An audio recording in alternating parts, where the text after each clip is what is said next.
Tomorrow is May 1st, and you know what that means. The rent will be due for thousands of tenants in Southern California. Yeah, but many of them are not going to be able to pay, and that has some calling for all rents to be canceled. CBS News' Rachel Kim looks at what that would mean for both the tenants and the landlords.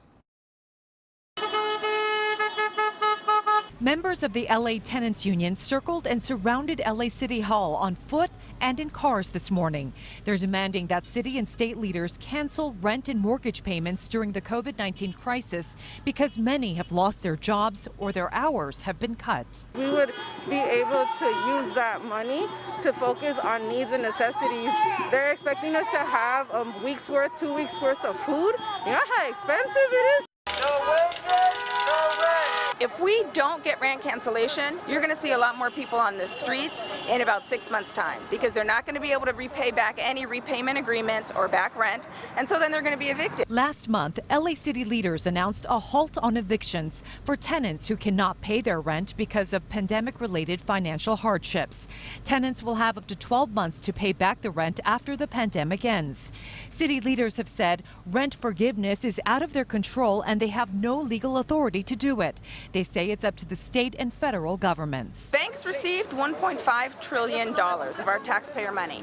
They are able to forgive some of the mortgage payments for property owners, which in turn then can forgive tenants. So there is a system in place and a structure in place where that can happen. They just need to do it. While tenants demand the cancellation of their rent payments, there's another group of people who say they need help too. Property owners say if they don't get paid rent, they can't pay their mortgages, property taxes, and their own bills. They're asking for something for free. Nothing is free. Everything comes at a cost. 75-year-old Arnold Epstein is retired and owns a few properties in Los Angeles. He understands renters' concerns, but wants people to know property owners like him also have hardships. I don't have a pension. I need the rent. I have a disabled adult son.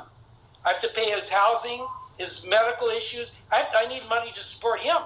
Epstein says 3 of his tenants won't be making their rent in June, but he's working out a flexible repayment schedule with them. Although the LA City Council is looking to help property owners by extending their grace period to pay back due payments, Epstein would like to see help from the federal government. The renter wouldn't get the money. It would come directly in our checking account. It doesn't have to be 100% of the amount. It would be nice, but something. Rachel Kim, CBS 2 News.